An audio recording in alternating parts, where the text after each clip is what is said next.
Alright, puntahan naman natin si Mr. Robert Francisco. Siya yung Artistic Director ng The Beautiful Heart Foundation. Sir, as Artistic Director, ano yung role mo doon sa Beautiful Heart Foundation? Of course, alam namin na tungkol yan sa siguro sa mga pagpapabeauty or whatever, no?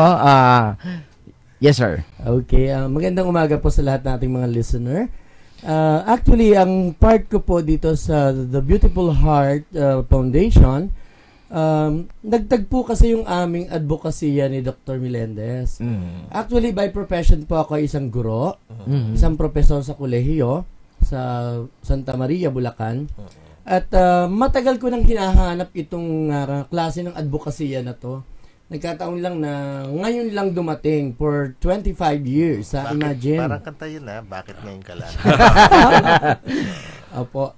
At nung nakilala ko si Dr. Melendez, doon ko nakita yung kagandahan ng kanyang advokasya. Kaya ang sabi ko sa sarili ko, susuportahan ko ang kanyang advokasya sa pagtulong sa mga kapwa, especially do sa mga kapuspalad na kababayan natin. And at the same time, dahil ako po ay binigyan at binayaan ng ating Panginoon ng mga talento.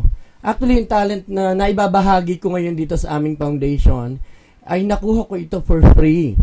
That is why I want to share this talent dito sa mga kababayan natin na kailangan din ng tulong at maibahagi ang talentong ito at upang magamit nila sa kapakipakinabang sa buhay. Ano ba mga talento ang ano? Actually, ako po ay marunong umawit. Marunong din po tayo mag-choreograph. I'm a dancer before. And at the same time, ako rin po ay nagtuturo sa teatro. At sa kasalukuyan po ay direktor ng isang 3 indie film na ginagawa po natin ngayon. So, ito po yung mga talento na ibabahagi natin at naging director na rin po tayo ng napakaraming pageant sa Bulacan. Okay. So, talagang talented siya, partner. Alright. Mamaya ay pakakantahin natin ng acapella. So kasama yun doon sa no. So napakaganda Dr. Melendez ng The Beautiful Heart Foundation.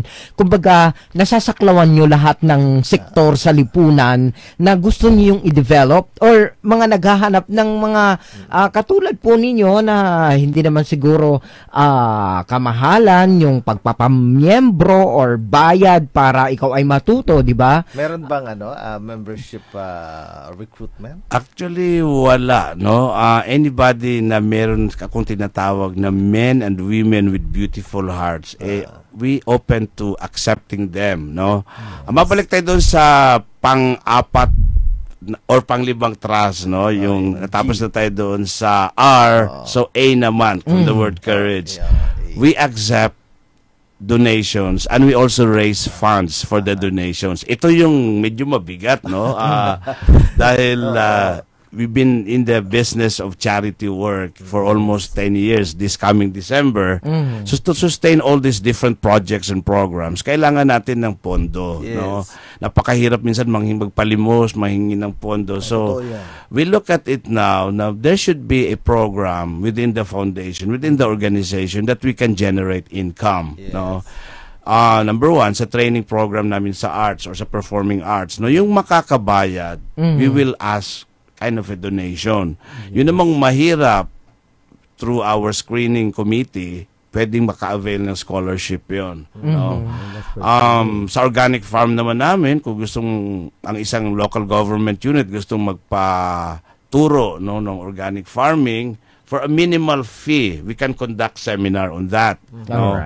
Ganon din sa caregiving, no? Or continuing nursing or medical education, we can also offer mga seminars or programs na ikalalago ng kanilang kaalaman sa kalusugan.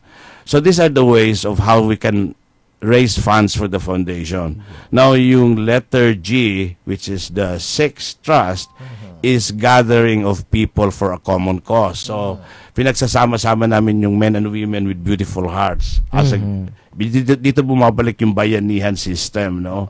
And of course, yung last, which is now a big problem in this country, empowering people, letter E, empowering people for good governance. Kasi ito ang nagiging sanhi kung bakit mahina tayo sa ekonomiya, sa kalusugan, sa edukasyon because of the problem of good governance or corruption.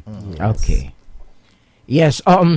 So paano po ninyo, although binabanggit po ninyo doon na kailangan po natin ng kahit paano mga donasyon or tulong para ma-sustain po itong ating pong foundation, ano, pero for such a long time, dahil binabanggit po ninyo halos mag-iisang dekada na po kayo, so paano po ninyo naabot yung ganong katagal na panahon?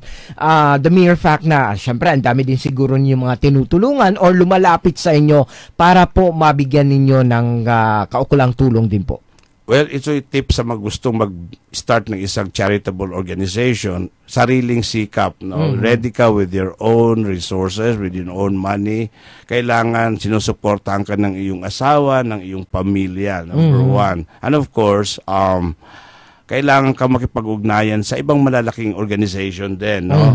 I would like to take this opportunity to thank the Brothers Brother Foundation based in the East Coast, no, sa Pennsylvania, na over the years sila nagbibigay ng halos milyon-milyon ng worth of medicine na ginagamit ko. So hindi namin problema yung supply ng gamot. Ibang organization.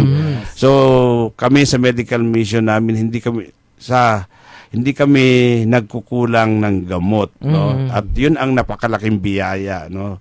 Hindi namin problema yung logistics pagdating sa medical mission. Ang problema namin sa training and education. And siguro doon din sa poverty alleviation, no, yun ang mga areas na kailangan namin ng suporta. No, lalo na ito sinasabi ni Direk, no, na itong mga kabataan willing silang maipakita yung talento nila to come up with a show, no, or an indie film or say a full-length film. Pero wala kaming producers, no? We start with zero budget. So kung meron nakikinig ngayon, no, na interesadong sumuporta, we welcome them, no? In the form of a fashion show, kailangan namin ng producer. In the form of a variety show, kailangan namin ng producer. Or even in the filmmaking industry, no?